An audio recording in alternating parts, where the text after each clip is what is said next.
मेरा नाम Arun Jaral, farm manager JPAP farm Jammu province agriculture experimental farm Talab Tillo Jammu. आज हम यहाँ पे एक method demonstration regarding the jeevamrit organic manure जिसको हम बोलते हैं, उसके तहत हम एक यहाँ पे मेथड डिमॉन्स्ट्रेशन देने जा रहे हैं। वो जीवामृत क्या होता है? वो ऑर्गेनिक मैन्योर होता है, लिक्विड ऑर्गेनिक मैन्योर, जो साइल कंडीशनर भी जिसको हम बोलते हैं। दूसरी परिभाषा में अपने किसान भाइयों को मैं कहना चाहता हूँ, जैसे दही जमाने के लिए हम दूध में जगेर लगाते हैं, ये समझो जो जीवामृत होगा ये जगेर का काम करेगा। मेरे किसान भाई इस परिभाषा को अच्छी तरह समझ जाएंगे। ये जो ऑर्गेनिक मैन्योर है वो साइल pH जो हमारी होती है मिट्टी की, उसको इम्प्रूव करेगा, साइल की फर्टिलिटी को बढ़ाएगा, और जो हमारे बैक्टीरिया जो साइल के अंदर होते हैं उसकी फ्रेंडली बैक्टीरिया जिसको हम बोलते हैं उनमें बढ़ोतरी करेगा। क्योंकि हाईली इंसेक्टिसाइड पेस्टिसाइड का इस्तेमाल करते हुए हमारे किसान भाई जो हैं उन्होंने क्या किया हुआ कि मित्र कीटों की संख्या में थोड़ी कमी लाई है। जैसे हम इन चीज़ों का इस्तेमाल अपने खेत में करवाएंगे किसान भाइयों से, तो हमारे जो फ्रेंडली बैक्टीरिया हैं और दूसरा माइक्रोबियल एक्टिविटी जो होते हैं, माइक्रोबियल काउंट होता है, उसमें बढ़ोतरी होगी। दूसरा जो जिसको हम प्रोडक्शन बोलते हैं, प्रोडक्शन एंड प्रोडक्टिविटी, उसमें जाड़ में काफ़ी फ़ायदा होगा ऐसी चीज़ों का इस्तेमाल करने से। दूसरा इसका इस्तेमाल करने से इसमें 2-4 चीज़ें पड़ेंगी, जैसे गोबर का इस्तेमाल होगा, उसके बाद गौमूत्र का इस्तेमाल होगा, गुड़ का जिसको हम जैगरी बोलते हैं उसका इस्तेमाल होगा, बेसन का इस्तेमाल होगा, लाइफ साइल जिसको हम मिट्टी बोलते हैं उसका इस्तेमाल होगा। लाइफ साइल का मतलब होता है कि जहाँ पे हम राई बाई करते हैं, जहाँ पे कुछ पैदा होता है, that is called your life soil. Jeevamrit तैयार कर रहे हैं। सबसे पहले इसमें हमने 5 किलो गोबर का इस्तेमाल करना है। गोबर का इस्तेमाल इसलिए करना है क्योंकि इसमें जो होते हैं काफ़ी सारा जो बैक्टीरिया जो इसमें पाए जाते हैं गोबर में। उसके बाद हमने इसमें क्या करना है, जैगरी का इस्तेमाल करना है। जैगरी का इस्तेमाल क्यों करना है? जैगरी जो है हमारी माइक्रोबियल एक्टिविटी को बढ़ोतरी करती है, मल्टीप्लाई करती है, जो बैक्टीरिया गोबर में पाए जाते हैं। जैसे हम गुड़ का इस्तेमाल करेंगे, गुड़ वाले पानी का इस्तेमाल करेंगे, उसकी जो बैक्टीरिया की पॉपुलेशन वो बढ़ती जाएगी। और आस्ता आस्ता करके इसमें जो गुड़ का पानी मैं डालूँगा,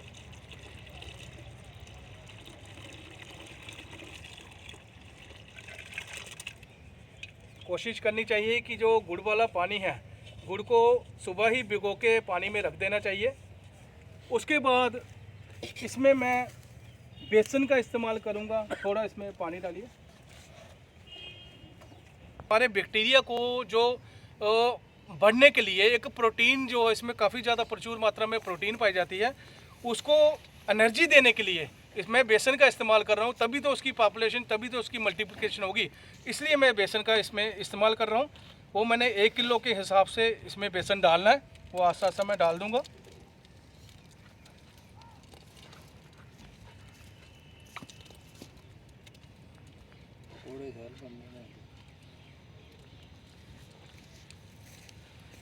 इस्तेमाल करूँगा 2 लीटर गौमूत्र का इस्तेमाल करूँगा।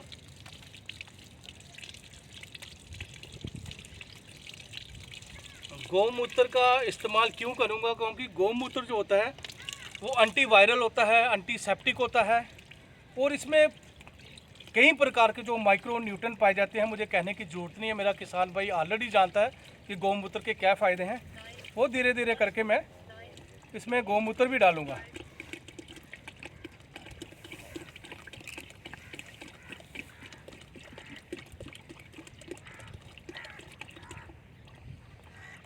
वो साइल होती है जहाँ पे हम कोई उत्पाद करते हैं, जहाँ पे कुछ पैदा होता है, उसको हम लाइफ साइल बोलते हैं। अगर बड़ की वृक्ष की मिट्टी मिल जाए आसपास की, वो भी चलेगा। तो जहाँ पीपल के पेड़ की मिट्टी मिल जाए वो भी चलेगा। अगर नहीं मिलती, ये हमने साइल ऐसी ली है जहाँ पे पेस्टिसाइड और इंसेक्टिसाइड का इस्तेमाल नहीं हुआ है, तो ये लाइफ साइल है। वो भी मैं 1 किलो के हिसाब से इसमें डालूँगा।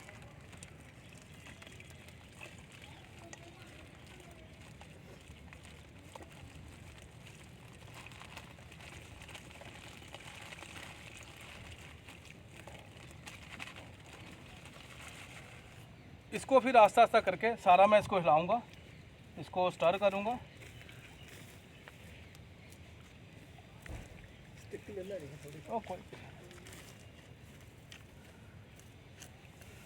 इसको सारा हिलाने। एक ही चीज़ का ख्याल रखना मेरे किसान भाइयों, इसको हमने क्लॉक वाइज, क्लॉक हमारी ऐसे चलती है, वो ऐसे नहीं चलती है, इसको क्लॉक वाइज हमने स्टर करना है। जितना हम इसको स्टर करेंगे, अगर दिन में 3 बार भी स्टर इसको करेंगे उससे क्या होगा, फर्मेंटेशन जो हमारी माइक्रोबियल एक्टिविटी होगी इतनी ही तेज़ होगी, हमारे जो बैक्टीरिया का काउंट्स है वो इतना ही बढ़ेगा।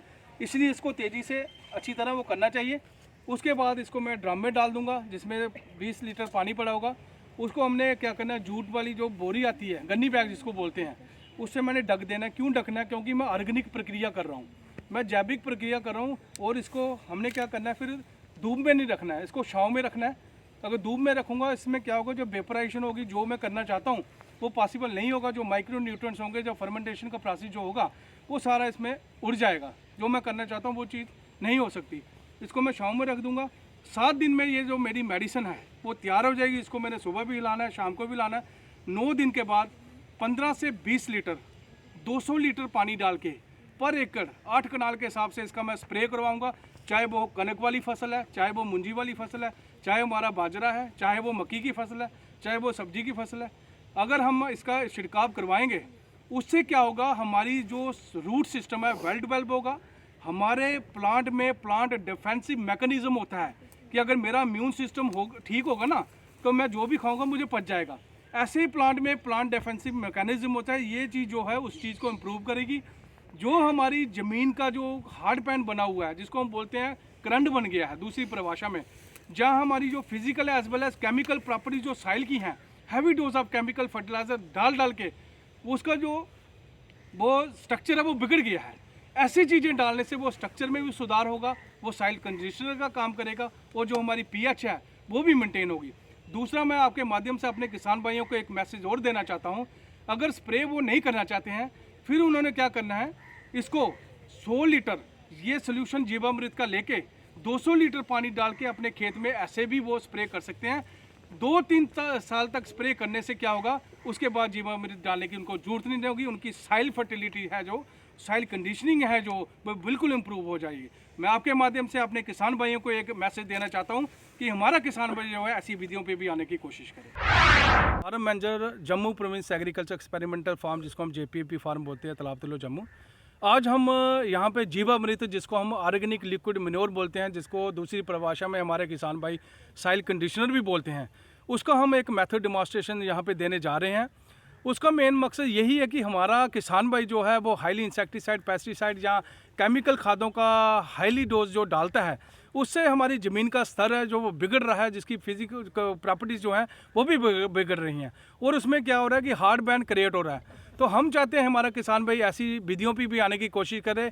इससे करने से क्या होगा, हमारी जो साइल की जो pH है वो इम्प्रूव होगी।